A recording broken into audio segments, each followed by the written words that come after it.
Olá, tudo bem? O Sobre Política está no ar para discutir um tema essencial: as leis. Elas organizam a sociedade e determinam direitos e deveres. As leis existem desde a origem da civilização. Algumas regras antigas ainda influenciam o pensamento jurídico atual. Vamos conhecer essa história e as consequências. Os governantes têm um papel fundamental na criação das leis, o que afeta o dia a dia da população. Vamos mostrar quais assuntos o município pode e deve legislar. Mas as leis só funcionam quando há fiscalização e respeito às regras. Aqui no estúdio, um assessor de desembargador federal vai nos ajudar a entender como garantir que elas sejam cumpridas.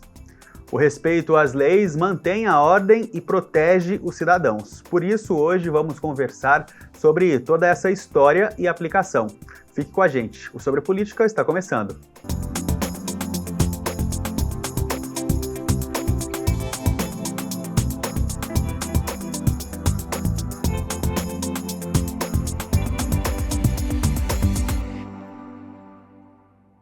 As leis sempre foram criadas para manter a ordem na sociedade. Um dos primeiros registros jurídicos da história é o Código de Hammurabi, criado há quase 4.000 anos. Entre seus princípios estava a famosa Lei de Talião, que pregava punições equivalentes ao crime cometido.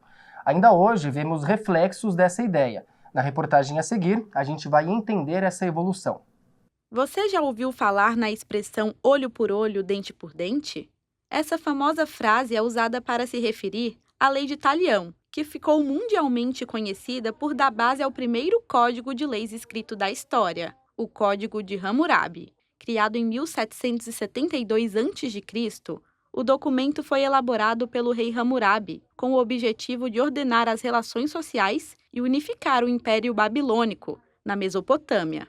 E a ideia era gerar uma perspectiva de maior segurança, aquilo que está efetivamente escrito na lei que deve ser cumprido, e mais do que isso, ter a possibilidade de transmissão desse conteúdo de geração para geração. O Código de Hammurabi tinha 281 artigos gravados em uma pedra, que atualmente está exposta no Museu do Louvre, em Paris, capital da França.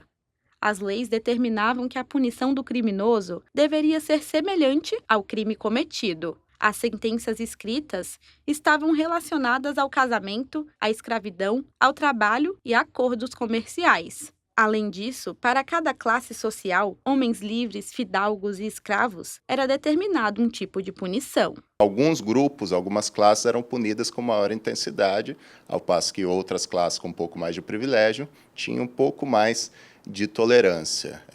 E a estrutura do código, com base na Lei de Talião, é uma estrutura de retribuição. Uma lei que tal qual você faz, tal qual você recebe, e que tem outras menções em outras perspectivas, em livros sagrados de diversas religiões, em outras codificações. Muitas leis do Código tinham a pena de morte como punição, a exemplo do primeiro artigo. Se alguém enganar a outrem, difamando aquela pessoa, e este outrem não puder provar, então que aquele que difamou deve ser condenado à morte. Mas quais as diferenças das leis de hoje para aquelas de 3.800 anos atrás? Em algumas perspectivas, a nossa legislação ainda rememora muito aquilo que era pensado lá atrás. Então, tem uma função retributiva ainda da pena, mas algumas ideias que estavam lá não são mais toleradas. Por exemplo, se um construtor de uma casa, de acordo com o Código de Hammurabi, fizesse essa casa sem o cuidado necessário, ela desabasse sobre a cabeça, não de quem contratou, do dono da casa, mas sim do filho de uma criança, a punição, olho por olho, dente por dente, era matar o filho do construtor. Perceba que hoje isso é um absurdo, e isso hoje não é permitido dentro de uma lógica que está na nossa Constituição, que é chamado de princípio da intranscendência da pena. Em países com sistema republicano como o Brasil, são as casas legislativas, como a Câmara Municipal, as responsáveis por elaborar e aprovar leis de interesse da população. Para o vereador Tomás Henrique, é a sociedade que inspira a criação das regras para um bom convívio entre todos. E as primeiras leis, digamos assim, era aquele código de conduta, né, para que aqueles cidadãos que viviam em comunidade juntos, né, eram todos vizinhos, eles pudessem se respeitar e respeitar esse desenvolvimento comunitário. Então, hoje, essa representação do código de conduta, através das leis e da legislação municipal, é aquilo que a gente representa, na verdade, a sociedade. Uma crítica que eu sempre faço é: o político ele não impõe uma lei para a sociedade. Ao contrário, o político ele representa o anseio da sociedade e é a sociedade que inspira a criação de leis necessárias para o bom convívio. Mesmo com um conjunto de leis que busca manter o bem-estar social e garantir o direito de todos, ainda presenciamos casos de justiça feita com as próprias mãos. Atitudes que remontam aos preceitos da Lei de Talião e ao Código de Hammurabi. Em fevereiro deste ano, uma menina de 9 anos foi encontrada presa em uma loja de bebidas no Rio Grande do Sul. O suspeito foi linchado e morto pela população. O advogado relembrou também um caso de 2014, de uma mulher inocente que foi morta após ser acusada injustamente de magia negra contra crianças no Guarujá. E note que são 3 razões dentro da nossa perspectiva, da nossa conjuntura social, para esse excesso de práticas de linchamento que chama a atenção, né? Outros países realizam linchamento, mas o Brasil, de fato, tem índices alarmantes. Primeira, uma ideia de sensação de insegurança, ou seja, a segurança pública não funciona adequadamente. Segundo problema, uma descrença no nosso sistema de justiça. As pessoas falam: a justiça ela gera muita impunidade, ela é lenta. E terceira, nós temos, na nossa coletividade, uma especial suscetibilidade para cair em fake news. O vereador Tomás Henrique acredita que para casos como esses não voltem a acontecer, é preciso que a população confie nas leis e na justiça. É preciso que a população readquira essa confiança nos legisladores e na justiça do Brasil, né? Que saiba que quando um criminoso comete um crime, ele vai ser punido, né? Ele vai ser pego pela polícia, vai ficar preso. Senão a população recorre a: puxa, o cara foi solto pela polícia, vamos resolver aqui na rua. Não é o que deve acontecer, mas a gente também tem um dever de garantir justiça para a sociedade, para que o justiçamento não ocorra. Desde a criação das primeiras leis da história até os dias de hoje, elas desempenham um importante papel na organização social das civilizações. Com a evolução da sociedade, as leis passaram a garantir também igualdade de direito a todos, inclusive direito de defesa. Para esse advogado, ainda falta uma consciência coletiva sobre o real significado de justiça. Para ele, apenas criar leis não basta. É preciso um melhor funcionamento do poder judiciário e do sistema de polícia para combater a insegurança e a descrença. Um exemplo básico nesse sentido que seria interessante pensar de poder público: dar aulas de noções constitucionais nas escolas. Tem projetos nesse sentido e isso já auxiliaria na tarefa. Claro que sozinho não resolveria. Mas outro ponto importante: da parte do poder público é menos uma questão de criação de leis, que a lei no papel por si só de nada adianta, mas de melhor funcionamento, por exemplo, do sistema judiciário, do sistema de polícia, para atacar justamente aqueles 2 problemas iniciais que eu falei: uma sensação de insegurança muito intensa por parte da sociedade e uma sensação de descrença no poder judiciário. As leis sempre tiveram o objetivo de definir as regras e manter a ordem na sociedade. É interessante, Marvin, a gente conhecer toda essa história e ver como tudo isso ainda impacta a legislação atual. Muito interessante. Isso, e na medida em que nós vamos nos enxergando de outras formas, né, nos entendendo como sociedade, as leis também começam a ficar mais complexas. Vão se adaptando ao contexto daquela época. E é isso que a gente vai entender ainda, vai conversar muito a respeito no programa de hoje. Hora do primeiro intervalo do Sobre Política, a gente já volta.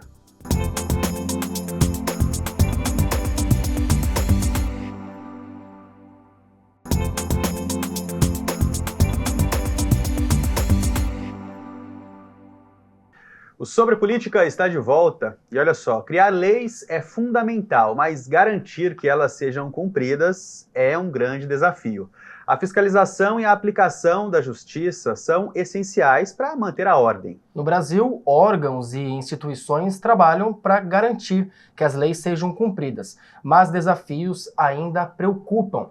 Sobre isso, conversamos agora com Kleber José Guimarães, assessor de desembargador federal Seja muito bem-vindo, Kleber. Bom dia, eu que agradeço. De antemão, eu gostaria assim, de agradecê-los, agradecer e saudar, né, o povo joseense por intermédio dos nossos vereadores joseenses, né, do presidente, e dizer que eu estou muito alegre, muito contente e muito esperançoso de poder contribuir um pouco com a pauta de vocês. Nós que agradecemos, um bate-papo muito bacana hoje, importante, né, Marlon? Sobre leis. Inclusive, Kleber, a gente tem muitas leis no Brasil, mas ainda existe por parte da população a sensação de impunidade, ou seja, que as leis muitas vezes não são cumpridas da maneira que deveriam ser. Por que existe esse desafio e o que a gente pode fazer para melhorar essa questão, Kleber? Olha, como já havia conversado, né, um pouquinho, os poderes da República, né, judiciário, executivo, legislativo, todos eles têm esse poder de instituir leis, né, até o Supremo, e todos os três são poderes balanceados, e todos os três têm o dever e o poder de fiscalizar a aplicação das leis, né? Então, o Brasil, uma república federativa, né, um Estado democrático de direito, as leis têm que obedecer os princípios, os fundamentos legais da Constituição Federal, do Estado brasileiro, né? E essa dificuldade, talvez, ela se dê pelo enorme número de leis que existem e também da necessidade de, talvez, expandir o judiciário para poder dar uma melhor resposta a tempo e a hora à população. Como é o processo, por exemplo, ali a partir do momento em que uma lei é estabelecida, né, foi aprovada pela Câmara, seja municipal, a Assembleia Legislativa, enfim, para ela ser executada, né, para ela acontecer na prática, no dia a dia, para a população sentir no dia a dia a aplicação dessa lei? Há um distanciamento grande aí? Não, na verdade, a lei sendo aprovada no caso, né, pelo Poder Legislativo e promulgada pelo Poder Executivo, né, ela entra em vigor, às vezes a própria lei fixa um prazo, né, de 60 dias, às vezes de 30 dias, ou às vezes ela entra em vigor na data da publicação. Sim. Então ela está em vigor na data da publicação. E a lei, ela é obrigatória, né? Eu não posso deixar de cumprir porque eu acho que eu não devo cumprir, porque eu não concordo com a lei, né? Então, cabe aos poderes instituídos, e isso recai mais sobre o Poder Judiciário, quando aquele que se sente prejudicado pelo descumprimento da lei, fazer com que se cumpra. De quem é a competência da fiscalização, Kleber? Qual é a função de cada órgão, tanto a nível municipal, estadual e federal? Então, a lei entrando em vigor, dependendo da matéria do que ela trata, pode caber à própria Câmara Municipal, né, fazer com que o Executivo, no caso, execute aquela lei, né? Pode caber ao Ministério Público fazer com que uma lei que foi instituída, criando uma punição, né, criando um crime que antes não existia, seja cumprida, denunciando alguém. Então a gente percebe que é toda uma corrente de pessoas do poder público que trabalham para fazer com que aquela lei entre em vigor, né, que aquela lei seja cumprida, né? Então a gente fala muito que no direito penal, por exemplo, que é muito discutido por nós brasileiros, né, que o Ministério Público Federal, o Ministério Público, né, não só o federal, ele tem o que a gente chama de dominus litis, ele é dono da ação penal, só ele pode denunciar alguém, né? Então um fato em tese criminoso aconteceu, a polícia investigou, essa investigação vai para o Ministério Público, né, de acordo com a sua competência, como por exemplo um crime de homicídio ocorrido aqui em São José dos Campos, vai para o Ministério Público daqui de São José dos Campos, né? Sim. E vai caber a ele, vendo aquela investigação que a polícia pautou, denunciar ou não o indigitado, né, o investigado, né? Às vezes ele pode falar, não, esse fato não constitui crime, eu peço arquivamento, ou de plano está demonstrado que o indigitado, o investigado, agiu em legítima defesa, há uma excludente de antijuridicidade, de modo que eu também peço arquivamento, ou, pelo contrário, como é mais comum acontecer, ele denuncia o investigado, né?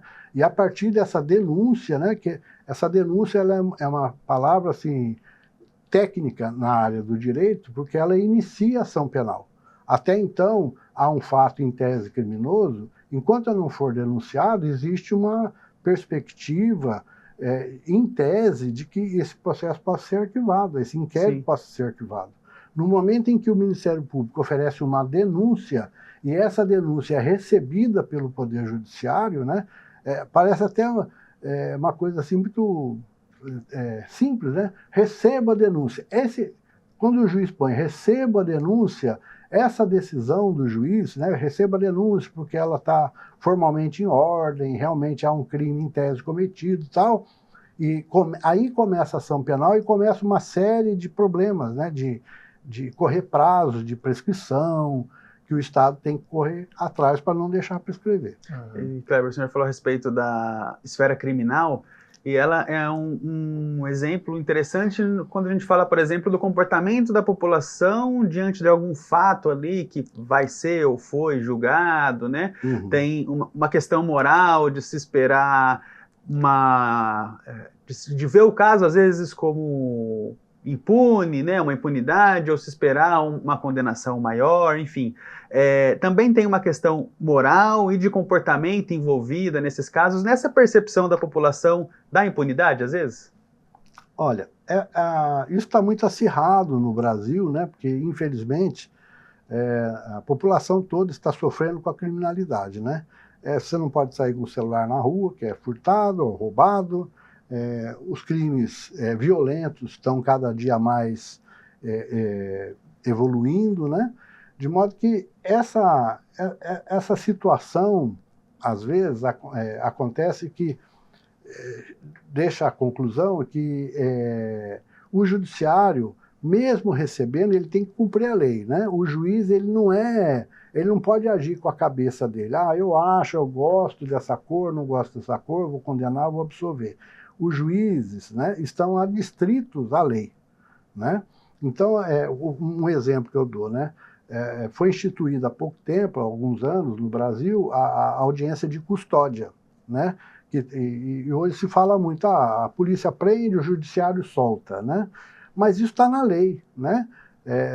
O judiciário não pode agir contra a lei, né? Então, a matéria subjetiva para o juiz colocar em liberdade, dar uma liberdade provisória para alguém que cometeu um crime, às vezes até confessou o crime, ela está muito ligada às questões de pressupostos, né? Por quê? Existe um princípio lá na Constituição que diz que todo mundo é inocente até que se prove o contrário, né?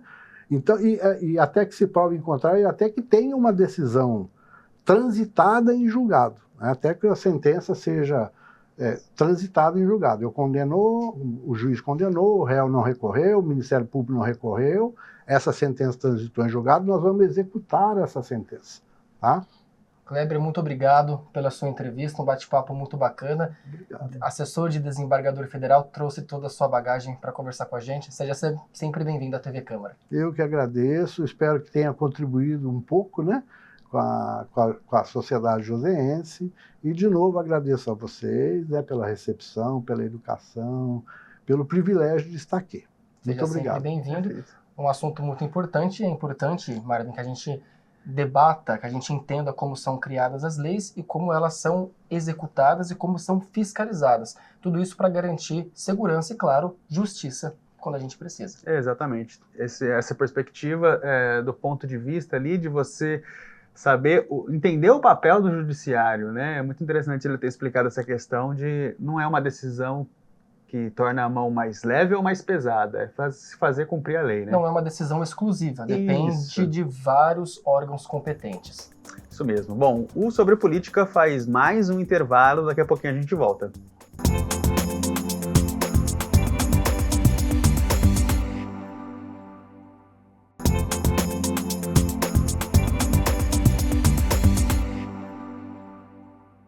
Estamos de volta com Sobre Política e hoje falamos sobre a aplicação das leis. Isso mesmo, e uma pesquisa da ONU que fala sobre a liberação de poluentes ilustra bem esse assunto que a gente está falando hoje. Segundo a pesquisa, desde 1972 até agora, o mundo teve um aumento significativo no número de leis voltadas para a questão ambiental. Olha só, de 72 até 2019, que foi o ano da publicação dessa pesquisa, houve um aumento de 38 vezes, né, no número de leis. O número se tornou 38 vezes maior.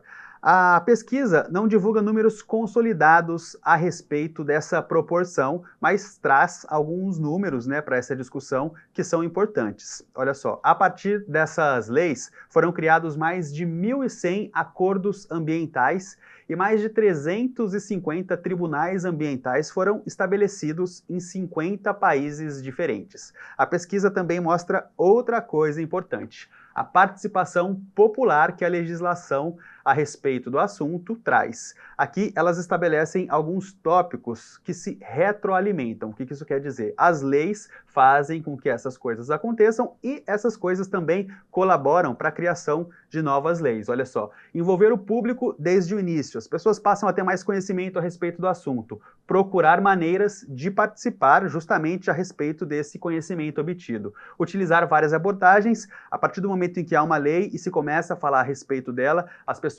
passam a saber de várias fontes diferentes, seja TV, seja internet, enfim, seja a própria lei. Ser culturalmente relevante também é importante para um assunto, principalmente se tratando aí da pauta ambiental. Documentar e responder às interações, ou seja, na medida em que as pessoas sentem que são ouvidas, esse assunto se torna mais relevante, né? Elas passam a participar do que é discutido. E fornecer recursos a funcionários públicos,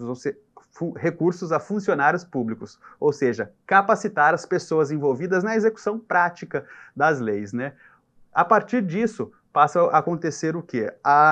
Novas leis passam a ser criadas, esse ciclo se repete, né? Isso segundo a pesquisa apresentada pela ONU. É interessante a gente ter essa percepção, porque, Matheus, nós estamos falando aqui de uma questão federal, internacional, né? Leis criadas em todo o mundo. Mas isso também se aplica, por exemplo, a leis municipais. Com certeza, as leis não são criadas e fiscalizadas apenas a nível federal, mas também estadual e municipal. A gente até conversou agora há pouco, na entrevista aqui no estúdio, sobre esse assunto, e agora a gente se aprofunda nisso e mostra de quem são as competências na criação e legislação dessas leis, as fiscalizações. Confira agora.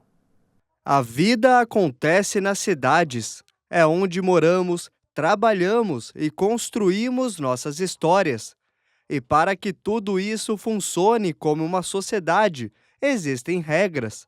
Por isso, a Constituição Federal dá aos municípios o poder de criar as próprias leis, principalmente sobre assuntos de interesse local. Isso significa que a cidade pode e deve legislar sobre aquilo que afeta diretamente a vida de quem mora no município.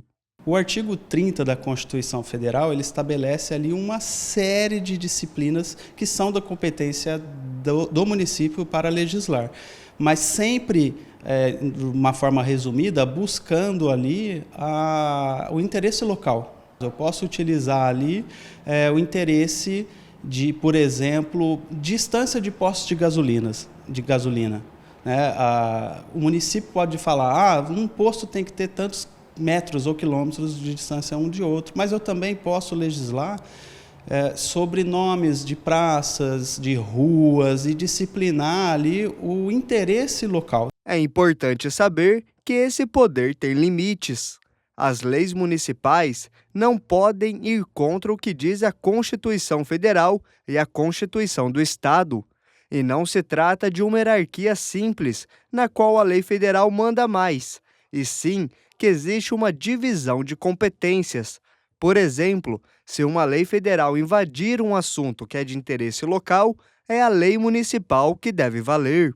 Interesse local não significa que o assunto só interessa à cidade, mas sim que é um tema onde o interesse do município é predominante e mais importante do que o interesse do Estado ou do país. Mesmo que o assunto tenha relevância estadual ou nacional, se o impacto principal for na comunidade local, a cidade tem a competência para criar regras. O município legisla sobre tal assunto e o outro ente da federação sobre outro assunto. Então, a União Federal ela não pode legislar especificamente sobre um assunto do município, sob pena de infringir a competência do município, e então, no que couber, aquela legislação municipal prevalecerá pela força da competência dela sobre a lei federal.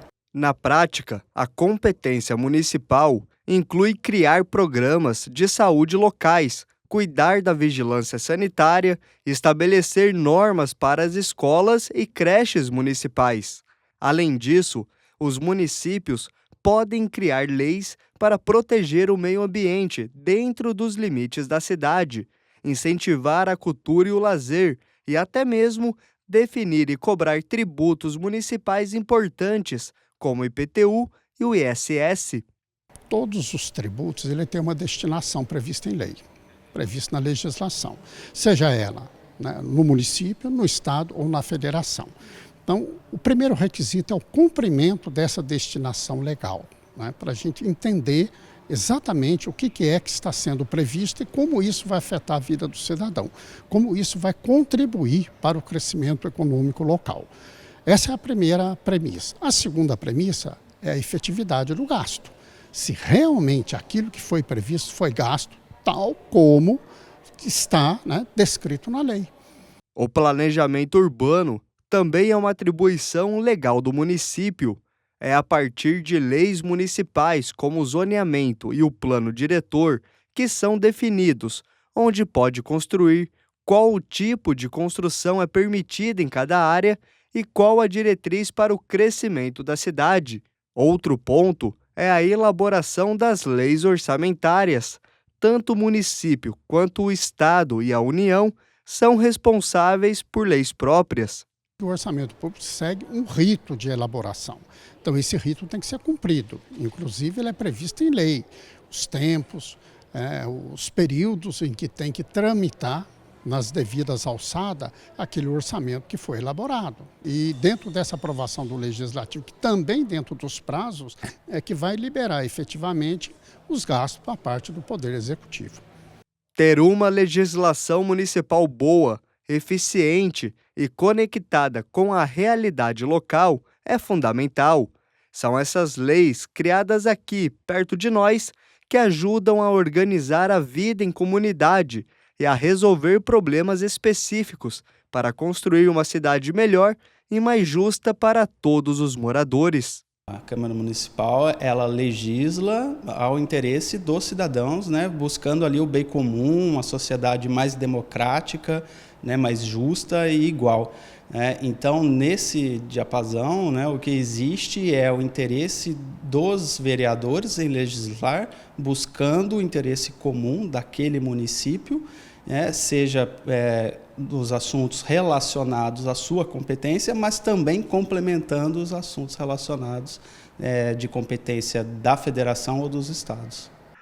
Gente, o tema de hoje não foi dos mais simples, né, Matheus? Pensando em tudo que a gente falou, a gente vê que tem uma complexidade muito grande, principalmente porque as leis estão presentes na nossa vida há muito tempo. Um tema complexo. As leis sempre existiram e continuam se adaptando ao contexto atual. Assim aconteceu ao longo da história. Você trouxe dados muito bacanas, inclusive um organograma sobre a participação popular. Conversar sobre tudo isso é muito importante para a gente entender como a gente, enquanto cidadão, pode participar desse debate. Exatamente. E uma forma de entender isso é aqui na TV Câmara, né? Com certeza. Acompanhando as sessões de Câmara, o trabalho dos vereadores realizado aqui. Bom, gente, termina por aqui o Sobre Política. Eu espero que vocês tenham gostado do programa dessa semana. Se quiser rever esse ou outro programa, ficou com uma dúvida a respeito aí desse processo de criação de leis, execução, enfim, é só rever o programa lá no YouTube. É o youtube.com/TV Câmara SJC, é o mesmo endereço das nossas redes sociais, @TV Câmara SJC. Boa semana para todo mundo. Tchau, tchau. Tchau, tchau.